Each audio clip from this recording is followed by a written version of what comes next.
వాళ్ళు అనేది ఏంటి మేజర్గా, నేనంట వైసీపీ నాయకుడి గురించి అంటే ఆయనకి జైలుకి వెళ్ళిపోవాలి, అరెస్ట్ చేయాలంటే ఆయన అంటే క్లాస్ తీసుకున్నారు అంటున్నారు. మీరు చెప్పండి, నిజంగా ఒక క్రైమ్ చేసిన వాడిని నేను చెప్పాలా? అంటే ఒకటి జైలుకి వెళ్ళిపోయి ఒకళ్ళకి ఏదైనా అయిపోతే దానివల్ల జనసేన ఎదుగుతాడు, పవన్ కళ్యాణ్ ఎదుగుతాడు. అంత దిగజారుడు మైండ్ సెట్ ఉందా అసలు? దానికోసం పాలిటిక్స్కి వస్తాం?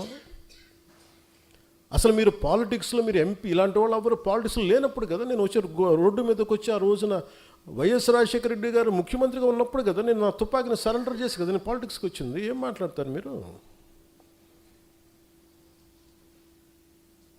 ఎంత తెగింపు ఉంటే వస్తాం,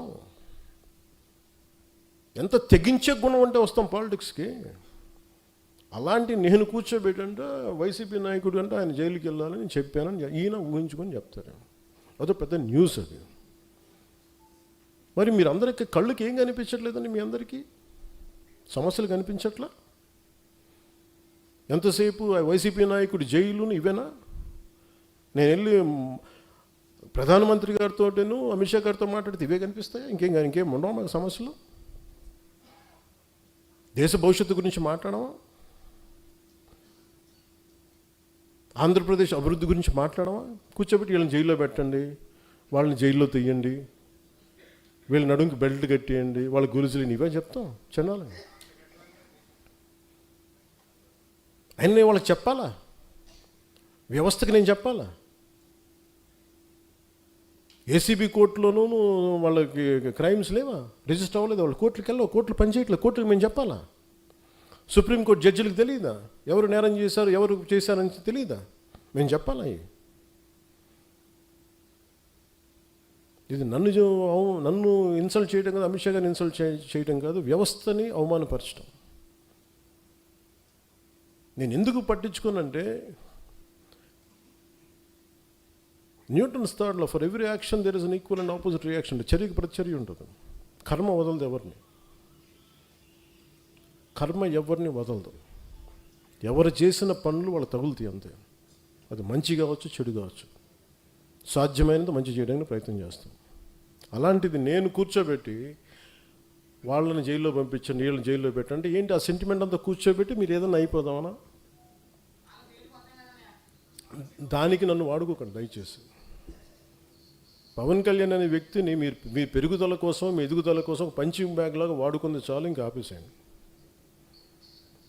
ఈ రోజున నాయకులకి, ఆడపడుచులకి, మహిళా నాయకులకి, అందరికీ చెప్తున్న నాయకులకు కూడా, కార్యకర్తలకి, జన సైనికులకి నా సహనం ఇంక ఇప్పుడు దాకా చూపించాను.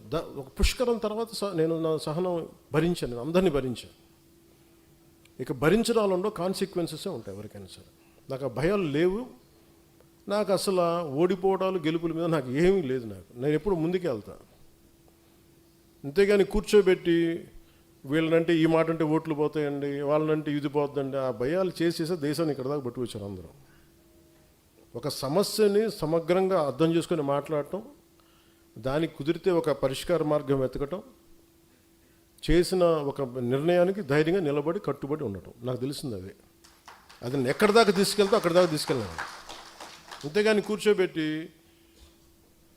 భయపడిపోయి సర్దటాలు ఇంక నేను చేయను. 12 సంవత్సరాల తర్వాత ప్రతి ఒక్కరు we have to earn our position in a party. అలాగే జనసేన మీద ఉట్టిన కూర్చొని దారిని పోయి ప్రతి ఒక్కడు రాళ్ళేద్దామంటే, నేను మీకు ఈరోజు నీ సభాముఖంగా, రాజమండ్రి సభాముఖంగా మీకు మాట చెప్తున్నాను, తెలియజేస్తున్నాను కదా, దానికి తగ్గ కాన్సిక్వెన్సెస్ అయితే ఉంటాయి. ఎందుకంటే ఇది దీన్ని మీరు తర్వాత నన్ను తిట్టుకోండి, తిమ్ముకోండి, కానీ నాకు కోపాలు ఉంటాయి కదా, నాకు బాధలు ఉంటాయి కదా, నేను మనిషినే కదా. అంటే మీరు ఇష్టానికి వెళ్ళిపోయి ఒక కొట్టేసి వెళ్ళిపోతే మీరు నవ్వుకుంటూ వెళ్ళిపోతే భరిస్తూ ఉంటామా? అంటే ఇన్షర్ట్ వేసుకొని లేదంటే తెల్ల జుబ్బా తెల్లాలు చేసుకుంటే మా గుండెల్లో ఏడుపులు ఉండవా? మా గుండెల్లో కన్నీళ్ళు ఉండవా? మా గుండెల్లో మా కడుపు మంట ఉండదా? మీకైనా కష్టాలు, కన్నీళ్ళు? మీరు ఎవరినైతే అనేసి వెళ్ళిపోవచ్చు, మేమేమో ఎవరిని అనకూడదా? కౌంటర్స్ కూడా ఇవ్వకూడదు, భరించాలా? దేనికి? మేము రాజకీయాల్లో ఉన్నామన్నా? అంతకుముందు మేము యాక్టింగ్లో ఉన్నామన్నా? అంటే పేరు ప్రఖ్యాతులు మేము చేసుకున్న తప్పు, మేము వచ్చింది మాకైనా శిక్ష అది. రోడ్డును పోయి ప్రతి ఒక్కడు ఇట్లా అంటా ఉంటే మేము ఎందుకు కూర్చుంటాం, ఎందుకు భరిస్తాం? మేము భరించినంతకాలం భరించాం. చాలా కాలం చెప్పాను, చాలా సంవత్సరాల క్రితం చెప్పాను, భరిస్తాం, సహిస్తాం, అవసరమైతే తాట తీస్తాం అని.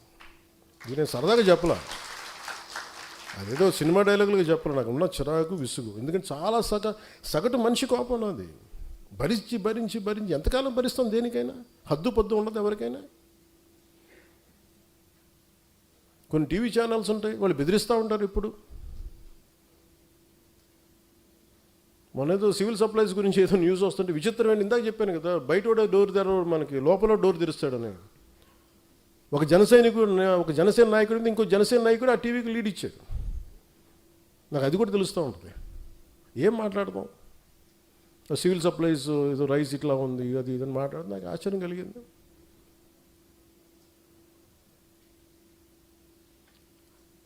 ఎప్పుడైనా సరే ఎదుటి శత్రువుతో యుద్ధం చేద్దామని మనం వెళ్తుంటే పక్కన వాళ్ళు పొడి చేస్తూ ఉంటే ఎక్కడ ముందుకు వెళ్తాం? ఒక అడుగు తీసి 10 అడుగులు వేద్దామంటే 2 అడుగులు వెనక్కి లాగేస్తుంటారు మన వాళ్ళే.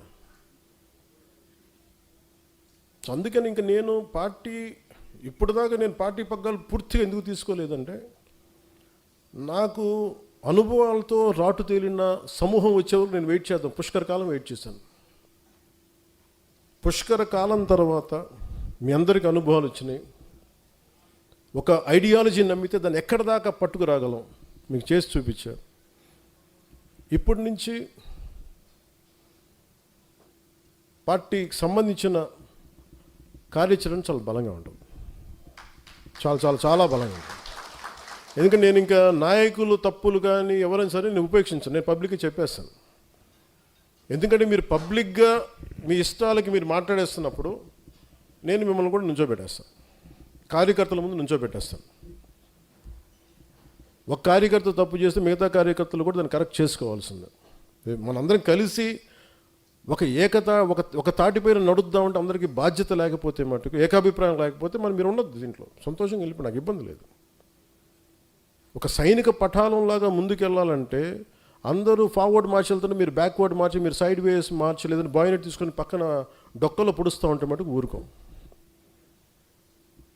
నేను చాలా చాలా నలిగి భరించి విసిగిపోయి ఉన్నాను. ఇక్కడ ఇట్స్ ఎనఫ్ అనిపించింది నాకు. మీరే అవాయిడ్ చేసి నా దాకా తీసుకురాకండి. నేను ఎందుకంటే మరి 12 ఎందుకు చెప్తున్నానంటే, మీ అందరికీ కూడా పక్క రాష్ట్రంలో ఒకరు విజయం సాధించగానే మొత్తం ఎంత కొట్టుకుపోయారు అందరూ. ఇలా చేస్తుండొచ్చు కదా, అలా చేస్తుండొచ్చు కదా అంటే, పోనీ ఇప్పుడు ఇస్తారా సపోర్ట్ నాకు? పోనీ నా పార్టీలు అందరూ మాట్లాడే వాళ్ళందరూ ఒకప్పుడు నా చుట్టూ తిరిగిన వాళ్ళే కదా, నాతో పాటు ఉన్నవాళ్ళే కదా. మరి ఎందుకు వెళ్ళిపోయారు? మీకే ఓపిక లేదు. ఒక పదవి రాలేదు, అసలు పదవి రాదు వస్తుందో ఒక అనుమానంతో గవర్నమెంట్ రాదని చెప్పి వెళ్ళిపోయారు అందరూ. ఈ అలయన్స్ పనిచేయదని చెప్పేసి మీకు విశ్లేషణ నుంచి వెళ్ళిపోయారు అందరూ. అంటే ఎంతసేపు కులాలను వేరు చేసి కొట్టుకొని చావండి అనే మనుషులు తప్ప, అరే కులాలను కలుద్దాం అంటే, వ్యాపారాలు చేసి కూడా కులాలు రావే, బిజినెస్లు చేసి కూడా కులాలు రావు, అందరికి అమ్మాలి వ్యాపారం.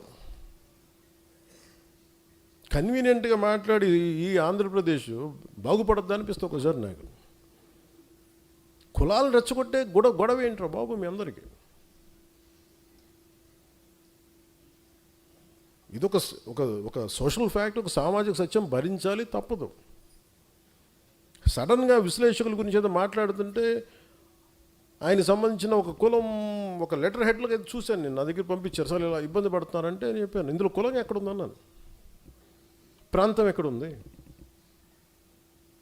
అంటే. విశ్లేషించేటప్పుడు విశ్లేషకుడికి ఎవరినైతే విశ్లేషిస్తున్నాడో అతనికి కులం కానీ అతనికి ప్రాంతం కానీ వర్తించదు. కానీ మనం తిరిగి కౌంటర్స్ ఇచ్చేటప్పుడు మటుకు వాళ్ళ కులం వాళ్ళ ప్రాంతం వర్తిస్తుంది.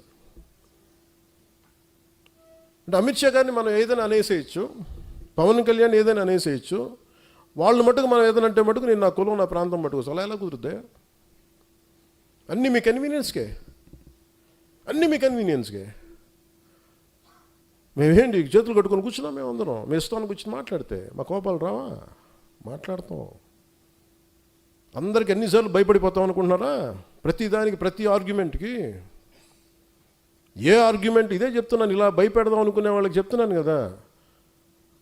వైఎస్ రాజశేఖర రెడ్డి గారు బతికున్నప్పుడు, ముఖ్యమంత్రిగా ఉన్నప్పుడు, తిరిగి ఆయన రెండోసారి ముఖ్యమంత్రి అయినప్పుడు అక్కడే ఉన్నాం, ఎక్కడ పారిపోవాలి, అక్కడే ఉన్నాం. అంత తెగించున్నాను పాలిటిక్స్లో, గుర్తుపెట్టుకోండి.